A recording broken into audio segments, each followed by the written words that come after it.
আজ একজন সাধকের কথা বলবো। সে সাধক হলেন দুর্গাপ্রসন্ন ব্রহ্মচারী। তিনি বলেছিলেন যে কাশ্যপ মুনির নিকট যেমন আর্ত গরিব দুঃখী সকলেই আশ্রয় পাইত, তেমনি আমার নিকট যাহারা আশ্রয় লইতে আসে তাহাদের নিরাশ করা আমার ধর্ম নয়। বিশ্বের সেবায় আমি জীবনকে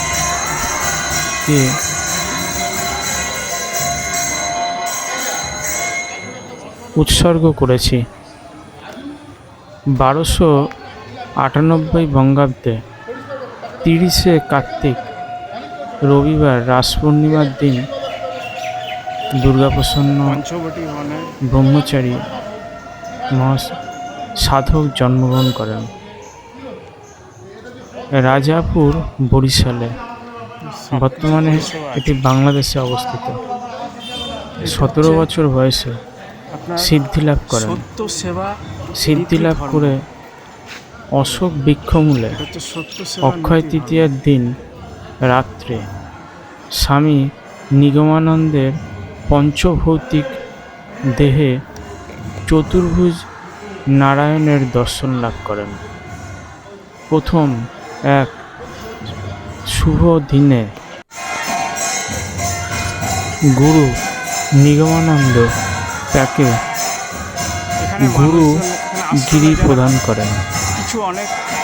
জীবের কল্যাণের জন্য 1352 খ্রিস্টাব্দে 13ই ভাদ্র বুধবার শ্রীগুরু সংঘ প্রতিষ্ঠা করেন। পঞ্চশূন্য পাপ ও অন্নকষ্ট দূর করার জন্য 1354 বঙ্গাব্দে মঙ্গল ঘটের প্রবর্তন করেন। 1357 বঙ্গাব্দে পলাশীতে শ্রীগুরু সংঘ ব্রহ্মচর্যাশ্রম প্রতিষ্ঠা করেন।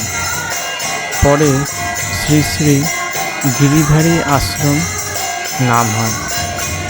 শ্রীগুরু সংঘ সেবা শিবিরে প্রতি বছর কাপড় কম্বল দানের ব্যবস্থা সহ বহু সেবামূলক কার্য সম্পাদন হয়।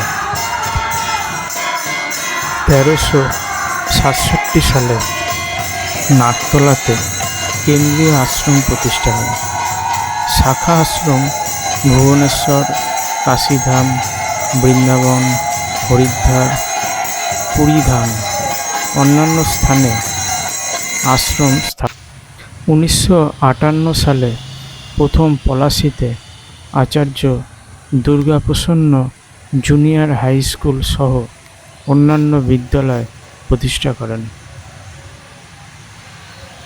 খণ্ড খণ্ড হয়ে যদি যায় দেহ প্রাণ, তথাপি বদনে ছাড়িব না মধুর হরিনাম।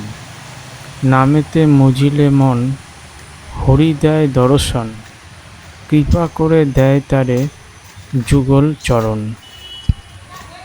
ছোটবেলা থেকেই তিনি স্কুলের সহপাঠীদের মধ্যে শিক্ষা সামগ্রী বিক্রি করতেন, আর সেই সামগ্রী বিক্রির টাকা তুলে দিতেন বাবার হাতে। তবে দরিদ্র সহপাঠীদের বিনামূল্যে সব দিতেন। বাবার কাছ থেকেই তিনি আয়ুর্বেদিক ঔষধ তৈরির কায়দা শিখেছিলেন। 1360 খ্রিস্টাব্দে কাশীধামে কালিকানন্দ পরমহংসদেব ও অন্যান্য সাধকরা মিলে দুর্গাপ্রসন্নকে পরমহংস উপাধি দেন।